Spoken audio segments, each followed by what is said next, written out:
प्रधानमंत्री नरेंद्र मोदी का अहमदाबाद में घटनास्थल का जायजा, सोशल मीडिया पर संदेश, सभी को शब्दों में बयां कर पाना मुश्किल।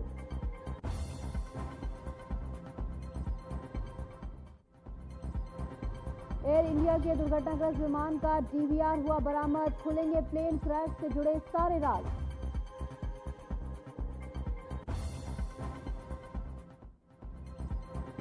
मारे गए लोगों की शिनाख्त बनी बड़ी चुनौती, लिए जा रहे डीएनए सैंपल। अहमदाबाद के सिविल अस्पताल में रखे गए 265 शव।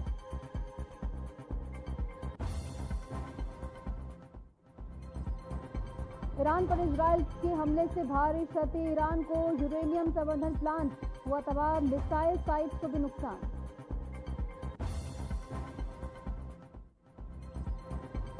गौतम गंभीर की मां को कार्डियक अरेस्ट, इंग्लैंड दौरे को बीच में छोड़ भारत लौटे, 17 जून को दोबारा टीम से जुड़ेंगे।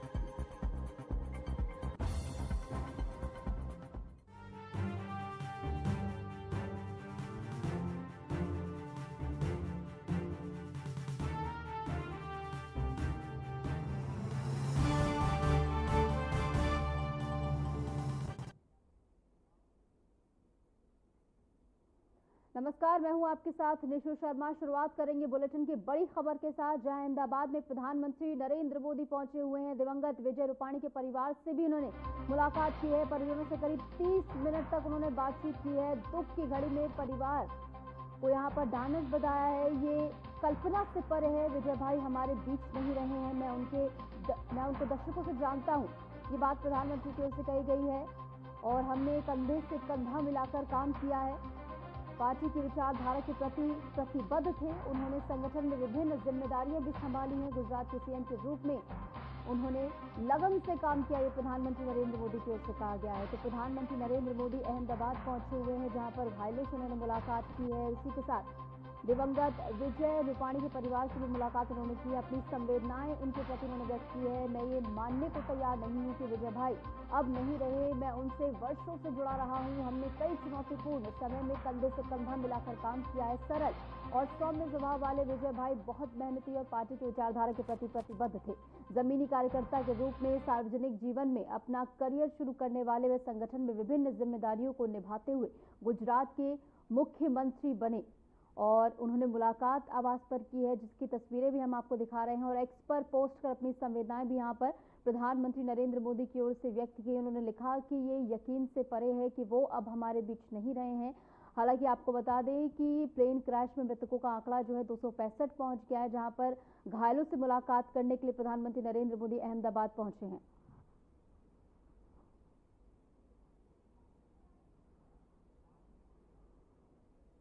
और इस बीच लखनऊ से भी एक बड़ी खबर आपको बता दें, कानपुर हादसे पर सीएम ने संज्ञान लिया है। सीएम योगी ने मृतक के परिजनों के प्रति संवेदना व्यक्त की है।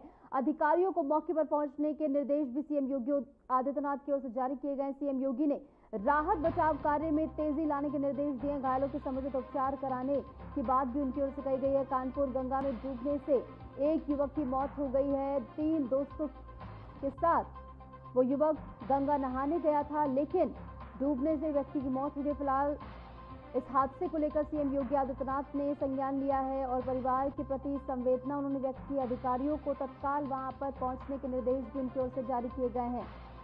तो सीएम योगी आदित्यनाथ ने अधिकारियों को तमाम दिशा निर्देश जो है जारी कर दिए, तत्काल प्रभाव से वहां पहुंचे। और इसी के साथ मृतक के परिजनों के प्रति संवेदना भी सीएम योगी आदित्यनाथ की ओर से जाहिर की गई है। घायलों के समुचित उपचार के लिए भी निर्देशित किया गया। कानपुर गंगा में एक शख्स की डूबने से मौत हो गई, बताया जा रहा है। 3 दोस्तों के साथ ये युवक जो है गंगा नहाने गया था, लेकिन दुर्भाग्यपूर्ण जो है डूबने से इस व्यक्ति की मौत हो गई। फिलहाल एक्स पर पोस्ट कर सीएम योगी आदित्यनाथ ने जो है इस पूरे घटना को लेकर संज्ञान लिया है और उनकी ओर से तमाम निर्देश भी जारी किए गए हैं।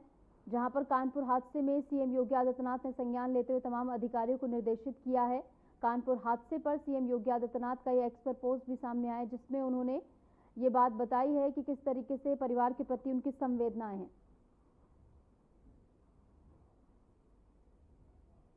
आरजेडी सुप्रीमो लालू प्रसाद यादव के बड़े बेटे तेज प्रताप यादव भक्ति और पूजा पाठ के लिए भी काफी मशहूर हैं। कभी वो वृंदावन पहुंच जाते हैं तो कभी किसी और भक्ति स्थल पर वो नजर आते हैं। अब तेज प्रताप यादव ने सोशल मीडिया पर एक वीडियो साझा किया है। ये वीडियो वाराणसी का है। वीडियो देखकर यही कहा जा सकता है कि तेज प्रताप यादव अब फिर से अपने अवतार में आ गए हैं। तेज प्रताप यादव ने एक्स पर वीडियो पोस्ट करते हुए लिखा कि बाबा विश्वनाथ का आशीर्वाद हो, मां गंगा का निर्मल पवित्र घाट हो, पूरी दुनिया को मैं भूल जाऊं और बनारस में मेरा भोला मुझे याद हो। हर हर महादेव बोलना ही होगा। हाल ही में अनुष्का यादव को लेकर जब विवादों में घिरे तो पिता लालू ने एक्शन लिया और पार्टी और परिवार दोनों से ही उन्हें बाहर कर दिया गया।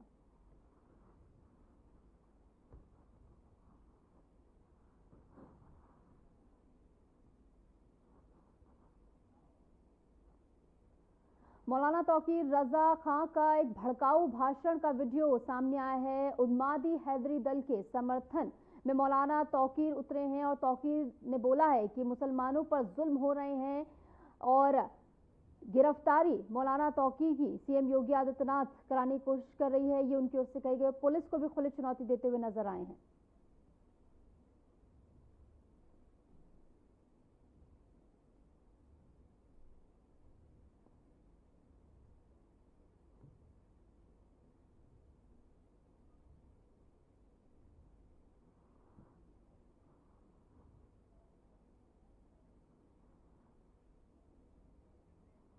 तो मौलाना तौकीर रजा का एक भड़काऊ बयान सामने आया है, जहां पर योगी को लेकर उन्होंने बयान दिया है। रविवार को प्रदेश में गिरफ्तारियां दी जाएंगी, ये बात उनकी ओर से कही गई है।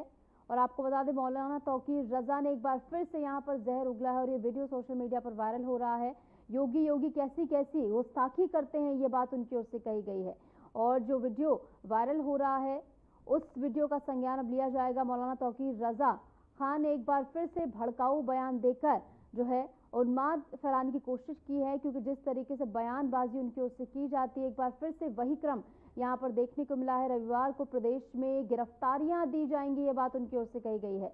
और इस बयान को लेकर प्रतिक्रियाएं भी लगातार सामने आ रही हैं और जो बयान उनकी ओर से दिया गया है, इसको लेकर सोशल मीडिया पर भी एक जो है वाद विवाद छिड़ता हुआ नजर आ रहा है। उनकी ओर से जो बयान दिया गया उसमें वाक्य कहा गया है कि रविवार को गिरफ्तारियां दी जाएंगी और इसी के साथ साथ यहां पर पुलिस को चुनौती देते हुए यहां पर नजर आए हैं और उनका ये वीडियो भी सोशल मीडिया पर तेजी से वायरल हो रहा है।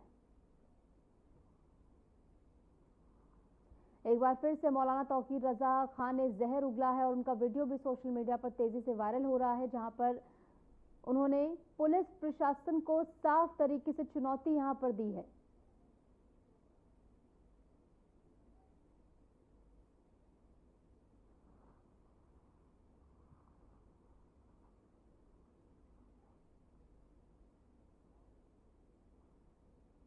और इस बीच एक बड़ी खबर आपको बता दें, कांग्रेस नेता रॉबर्ट वाड्रा पर मुकदमा दर्ज हुआ है। पहलगाम टिप्पणी पर रॉबर्ट वाड्रा जो है अब फंसते हुए नजर आ रहे हैं।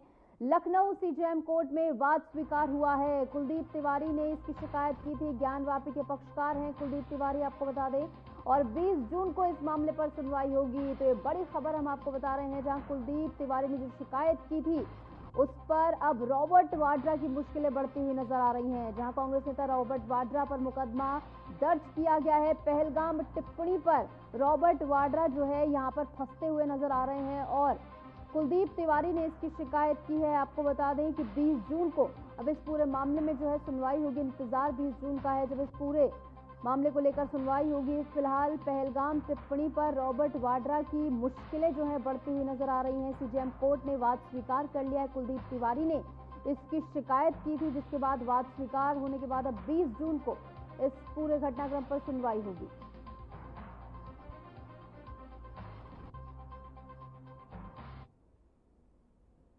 वाराणसी जोन के एडीजी पीयूष मोडिया ने बलिया में जिले के सभी 23 थानाध्यक्षों और सर्किल अफसरों के साथ क्राइम मीटिंग की है। एडीजी ने मुख्यमंत्री की जीरो टॉलरेंस नीति के तहत अपराध मुक्त यूपी बनाने के संकल्प को दोहराया है।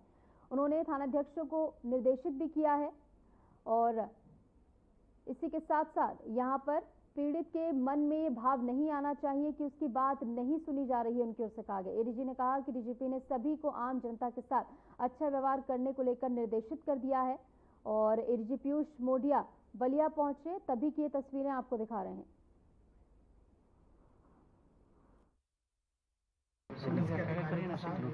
थानाध्यक्षों के साथ अपराध और जो हमारे माननीय मुख्यमंत्री जी हैं के प्रमुख प्राथमिकताओं से दोबारा सभी को अवगत कराएं। विशेष तौर पर इस बात पर हम सभी का जोर है कि zero tolerance to crime, criminals and corruption. तो किसी भी अवस्था में हम चाहते हैं कि हमारे जो थाने हैं उनमें जो पीड़ित आता है उसकी सारी बात सुनी जाए, अच्छे से जन सुनवाई हो।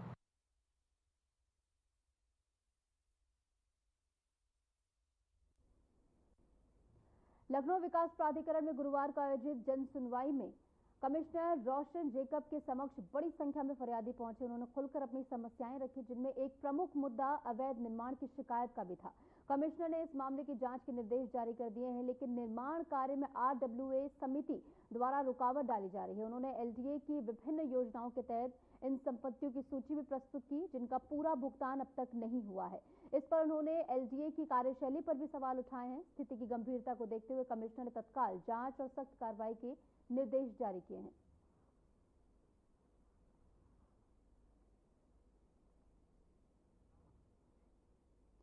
तो वहीं हापुड़ में कोतवाली पिलखुआ क्षेत्र के छिजारसी टोल प्लाजा पर टोल वसूलने वाली कंपनी पर NHAI ने 7 लाख रुपए का जुर्माना लगा दिया है। ये कार्रवाई 3 जून को हुई। एक घटना के बाद ये की गई है, जिसमें अधिवक्ता के चालक से टोल कर्मचारियों ने गुंडई कर अंगूठी उतरवा ली थी, क्योंकि फास्टैग से पैसे नहीं कटे थे। अधिवक्ता द्वारा की गई शिकायत पर राष्ट्रीय राजमार्ग प्राधिकरण ने जांच के बाद ये जुर्माना लगाया है।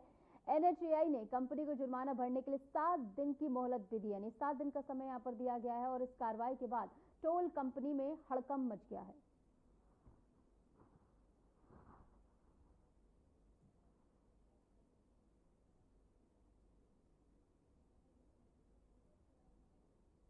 टोल कंपनी पर ये भारी भरकम जुर्माना यहाँ पर लगाया गया है। छिजारसी टोल पर ये बड़ी कार्रवाई की गई है और बताया ये जा रहा है कि फास्ट टैग पर पैसे ना कटने पर अंगूठी जो है उतरवाई गई थी और इसी पर जांच के बाद जो है जुर्माना यहाँ लगाया गया है। ग्रेटर नोएडा के जिलाधिकारी मनीष कुमार वर्मा के निर्देश पर प्रशासन ने बड़ी कार्रवाई करते हुए ग्राम दलेलपुर में बने एक अवैध फार्म हाउस को गिरा दिया है। ये फार्म हाउस लगभग 2000 वर्ग मीटर भूमि पर अवैध रूप से बना हुआ था। SDM सदर चारुल यादव ने तहसीलदार और पुलिस टीम के साथ मौके पर पहुंचकर बुलडोजर की मदद से निर्माण को ध्वस्त कराया। फार्म हाउस को गिराकर भूमि को कब्जा मुक्त कराया गया है। कार्रवाई के दौरान किसी भी तरह के विरोध की सूचना फिलहाल नहीं मिली और कार्य शांति से संपन्न हुआ है। SDM चारुल यादव ने कहा कि क्षेत्र में अवैध निर्माण पर सख्त कार्रवाई इसी तरह जारी रहेगी।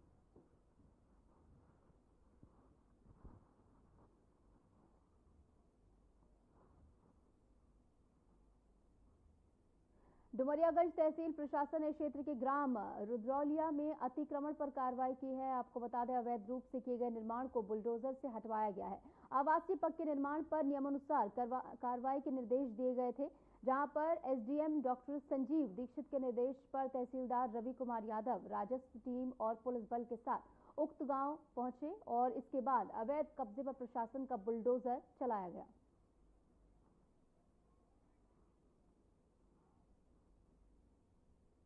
नोएडा में अवैध अतिक्रमण पर बुलडोजर चला है, जहां प्राधिकरण के CEO लोकेश M के निर्देश में कार्रवाई की गई है। JCB के जरिए अवैध अतिक्रमण को ध्वस्त करने का काम यहां पर किया गया है। तो वहीं मौके पर वरिष्ठ अधिकारी पुलिस बल मौजूद रहा। ये कार्रवाई नोएडा के सफीपुर गांव के पास की गई है।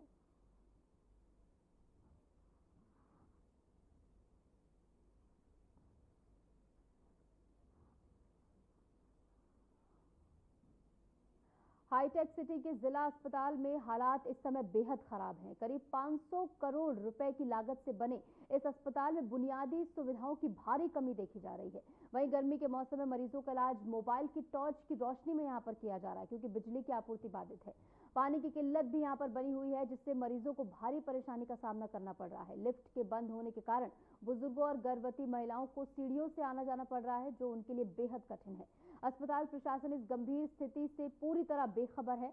मुख्य चिकित्सा अधीक्षक यानी कि CMS और मुख्य चिकित्सा अधिकारी यानी CMO इस मुद्दे पर कोई ठोस कदम उठाने में नाकाम साबित हो रहे हैं। स्वास्थ्य सेवाओं के नाम पर किए जा रहे दावे सिर्फ हवा हवाई साबित हो रहे हैं और इन तस्वीरों के जरिए आप समझ सकते हैं कि आखिर इस अस्पताल के क्या हालात हैं। ना तो बिजली आपूर्ति है, ना ही पानी आपूर्ति यहाँ पर हो पा रही है और ना ही इस हॉस्पिटल की लिफ्ट काम कर रही है, जिसके चलते बुजुर्गों और गर्भवती महिलाओं को सीढ़ियों से आना जाना पड़ रहा है।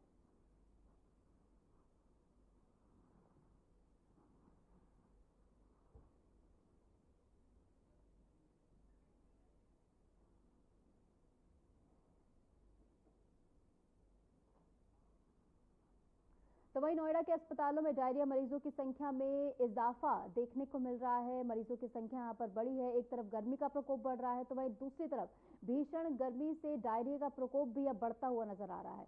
आपको बता दें कि 1 जून से 13 जून तक 219 डायरिया मरीज अब तक सामने आ चुके हैं। वहीं जांच के बाद मरीजों का इलाज किया जा रहा है। बच्चों में तेजी से डायरिया इस समय फैल रहा है। ऐसे में स्वास्थ्य विभाग ने बढ़ते मामलों को देखते हुए अलर्ट जारी कर दिया है।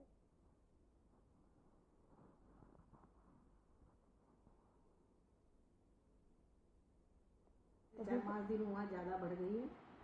तो अभी एज सच हीट स्ट्रोक का तो कोई पेशेंट नहीं आया है, लेकिन डायरिया डिसेंट्री इनके केसेस में बढ़ोतरी हुई है और 15-20 केसेस रोज एडमिट हो जाते हैं और ओपीडी में भी जो है 60-70 पेशेंट रहते हैं। टोटल अब तक 219 केस जो है डायरिया के एडमिट हो चुके हैं। कितने बच्चे हैं मैम जो डायरिया के शिकार हो रहे हैं? बच्चे तो ज़्यादा नहीं है, 10-12 केसेस ही एडमिट हुए हैं अभी। किस तरीके के प्रिकॉशंस लें जो मतलब गर्मी से बच पाएं?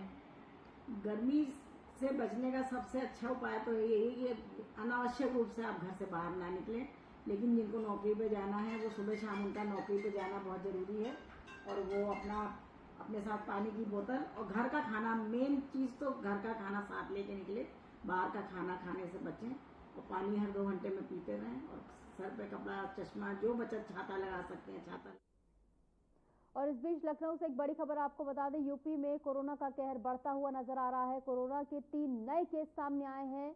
आपको बता दें 79 साल के बुजुर्ग की रिपोर्ट यहां पर पॉजिटिव आई है। एसजीपीजीआई डॉक्टर के मुताबिक बुजुर्ग की कंडीशन नाजुक बनी हुई है। एक बच्ची की रिपोर्ट पॉजिटिव आई है। उत्तर प्रदेश में कोरोना के 251 एक्टिव केस अब मौजूद हैं। हाइपरटेंशन सहित कई समस्याओं से बुजुर्ग जूझ रहे हैं। 24 घंटे में कोरोना के 50 नए मामले सामने आए हैं। आपको बता दें गौतमपुर बुद्ध नगर में 35 तो वहीं गाजियाबाद में 8 नए केस मिले हैं। यानी कोरोना का ग्राफ जो है वो लगातार ऊपर जाता हुआ नजर आ रहा है। और इस बीच एक बुजुर्ग जिनकी उम्र 79 वर्ष बताई जा रही है वो कोरोना पॉजिटिव पाए गए हैं और उनकी हालत जो है वो नाजुक बनी हुई है। और सबसे ज़्यादा खतरा जो इस वेरिएंट का है वो बच्चों और बुजुर्गों पर ही बना हुआ है। इसलिए बुजुर्गों को खासा एहतियात बरतने को कहा जा रहा है। हाइपरटेंशन सहित कई तरह की शिकायतें जो है सामने आ रही हैं। और इस बीच एक खुशखबरी आपको बता दें, यूपी में गन्ना किसानों के लिए खुशखबरी है। योगी सरकार में नर्सरी की संख्या अब दोगुनी हो गई है। सिंगल बड वितरण में रिकॉर्ड जो है इसके जरिए कायम हुआ है। दोगुनी यहाँ पर बीज नर्सरियां कर दी गई हैं। तो बड़ी खबर हम आपको बता रहे हैं, उत्तर प्रदेश में गन्ना किसानों को मजबूत आधार देने की दिशा में प्रदेश में अभिजनक बीज की नर्सरी की संख्या अब लगभग डबल यानी दोगुनी कर दी गई है। बीज नर्सरी की संख्या 2016-17 की बात करें तो 150 थी, यानी अब 2024-25 में बढ़कर 267 हो गई, यानी लगभग दोगुनी हो गई है। और बयान के अनुसार इसके अलावा प्रदेश में वर्ष 2024-25 में 4.4 करोड़ नवीन किस्मों के सिंगल बड का वितरण किया गया। इससे गन्ना उत्पादन में उल्लेखनीय वृद्धि होने की उम्मीद है। किसानों को सिर्फ बीज देने ही काफी नहीं है, बल्कि सुनिश्चित करना भी जरूरी है कि बीज उच्च गुणवत्ता और रोग मुक्त हो। इसके लिए सरकार ने एक सघन और वैज्ञानिक त्रिस्तरीय प्रमाणन प्रक्रिया भी लागू की है। तो गन्ना किसानों के लिए बड़ी खुशखबरी है, जहां पर बीज नर्सरी की संख्या जो है वो लगभग दोगुनी हो गई है। क्योंकि पहले ये 150 थी, लेकिन अब 250 से ऊपर इसकी संख्या हो गई है। जिला अस्पताल में मरीजों के लिए पीने का पानी उपलब्ध नहीं है। अस्पताल में लगे वाटर कूलर सूखे पड़े हैं, जिससे मरीजों और उनके तीमारदारों को गर्मी में प्यास से जूझना पड़ रहा है। कुछ मरीजों को बाहर से पानी खरीदने के लिए मजबूर होना पड़ रहा है। तो वहीं अस्पताल की कई लिफ्टें भी खराब पड़ी हुई हैं। मुख्य चिकित्सा अधीक्षक सीएमएस ने बताया है कि 8वीं मंजिल पर टोंटियां चोरी हो जाने के कारण लिफ्टों में पानी भर गया है। इसके लिए उन्होंने मुख्य चिकित्सा अधिकारी यानी सीएमओ को पत्र लिखकर भेजा है। सीएमएस ने जल विभाग की पाइपलाइन फटने की बात भी कही है। इस गंभीर स्थिति के बावजूद अस्पताल प्रशासन की ओर से कोई ठोस कदम अब तक नहीं उठाया गया है। मरीजों और उनके तीमारदारों की बढ़ती परेशानी को देखते हुए प्रशासन से तत्काल सुधार की उम्मीद की जा रही है।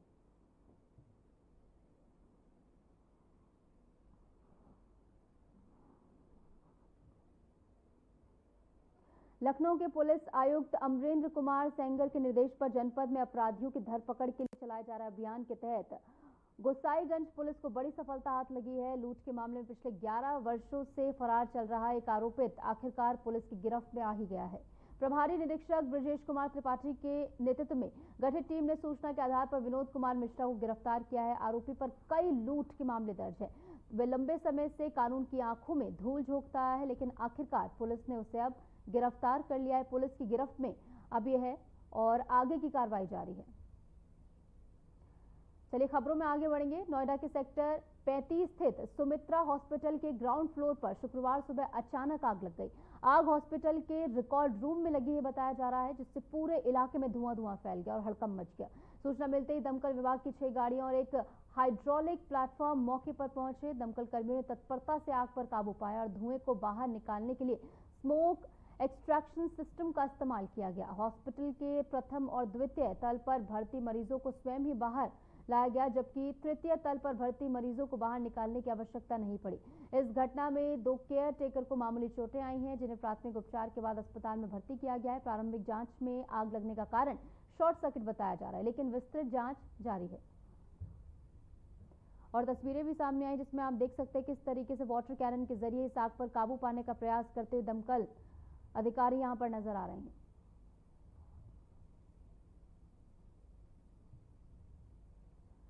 तो देखिए तस्वीरें आपको दिखा रहे हैं। हालांकि 2 केयर टेकर इसमें घायल हुए हैं बताया जा रहा है, लेकिन मामूली चोटें उनको आई हैं। फिलहाल अस्पताल में उनका इलाज चल रहा है। और तस्वीरें तब की है जब अचानक वहां पर आग लगी और दमकल विभाग को सूचना मिली और मौके पर दमकल विभाग वहां पहुंचा और वाटर कैनन के जरिए इस आग पर काबू पाया गया है। हालांकि गंभीर रूप से किसी के हताहत होने की कोई सूचना अब तक सामने नहीं आई है। प्रारंभिक जांच में सामने आया है कि शॉर्ट सर्किट इसकी आग के पीछे का कारण हो सकता है, लेकिन विस्तृत जांच की जाएगी। जांच का विषय उसके बाद ही पूर्ण रूप से कहा जाएगा कि यह आग आखिर किन कारणों के चलते लगी है।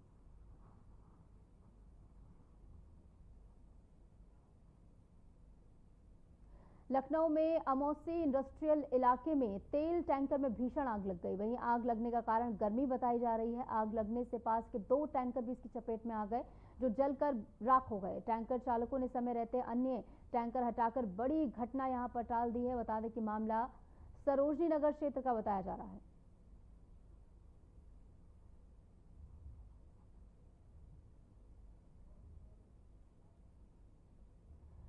मैनपुरी में दबंगों ने युवक के साथ मारपीट के बाद फायरिंग की। बता दें कि मामूली कहासुनी पर कई लोगों ने युवक संग मारपीट की और मारपीट के बाद यहां पर फायरिंग भी की गई। मारपीट का वीडियो सोशल मीडिया पर भी तेजी से वायरल हो रहा है, जो कि आपको दिखा रहे हैं। वहीं यह घटना सीसीटीवी कैमरे में कैद हो गई और वही तस्वीरें आपको दिखा रहे हैं। घटनास्थल पर थाना प्रभारी सहित भारी पुलिस तैनात है। बता दें कि यह मामला करहल थाना क्षेत्र के मोहल्ला काजी का बताया जा रहा है और सीसीटीवी फुटेज जो कैप्चर हुई है वो भी आपको दिखा रहे हैं, जहां पर कई सारे लोग आपको नजर आ रहे हैं और इन्हीं लोगों की ओर से जो है युवक के साथ यहां पर मारपीट की गई। मारपीट ही नहीं, यहां पर फायरिंग भी हुई है। फिलहाल पुलिस की ओर से इस पूरे मामले में संज्ञान लिया गया, आगे की कार्रवाई जारी है।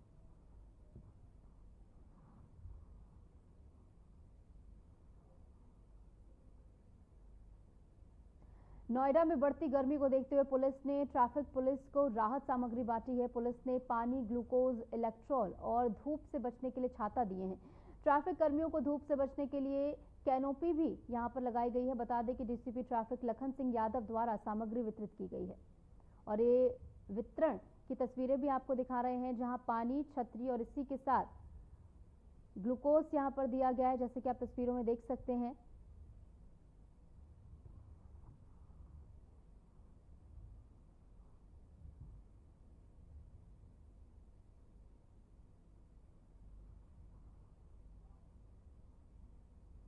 और इस बीच नोएडा से एक बड़ी खबर आपको बता दें, मौसम विभाग ने अलर्ट जारी किया है। हीट वेव और गर्मी को लेकर अलर्ट जारी किया गया है, जहां आपको बता दें नोएडा समेत दिल्ली एनसीआर में हीट वेव का अलर्ट जारी किया गया। अलर्ट के बाद एक्शन में जनपद आया है। स्वास्थ्य विभाग ने हीट वेव को लेकर एडवाइजरी जारी कर दी है। चिकित्सकों ने सफेद रंग और हल्के कपड़े पहनने की सलाह दी है। गर्मी से बचने के लिए ज्यादा से ज्यादा पानी पिए, खुद को हाइड्रेटेड रखें। नोएडा में 45 डिग्री तक ये पारा जो है पहुंच चुका है और आने वाले समय में गर्मी जो है और ज्यादा बढ़ सकती है। हीट वेव को लेकर मौसम विभाग की ओर से अलर्ट यहां पर जारी किया गया है और इसी के साथ साथ एडवाइजरी भी जारी की गई है, जिसमें तमाम एहतियात बरतने को कहा जा रहा है। ज्यादा से ज्यादा पेय पदार्थ का सेवन करें, खुद को हाइड्रेटेड रखें। इसी के साथ हल्के रंग के और कॉटन के कपड़े पहने, बाहर जाते समय धूप से बचें। ये तमाम तरीके के एहतियात बरतने को एडवाइजरी में कहा गया है।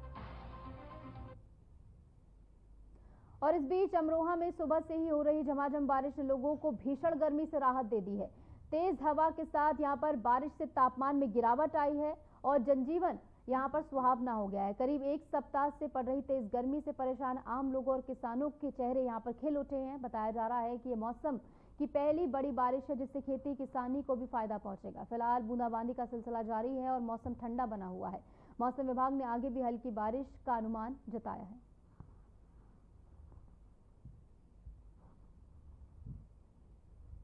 और अमरोहा से ये तस्वीरें भी सामने आई हैं जहां पर आप देख सकते हैं झमाझम बारिश यहां पर हुई है और भीषण गर्मी जिससे लोग पिछले एक हफ्ते से जूझ रहे थे, तो कहीं ना कहीं उससे भी अब लोगों को राहत मिली। हालांकि मौसम विभाग का कहना है कि आने वाले समय में भी बूंदाबांदी देखने को मिल सकती है। और फिलहाल के लिए इस बुलेटिन में इतना ही। नमस्कार।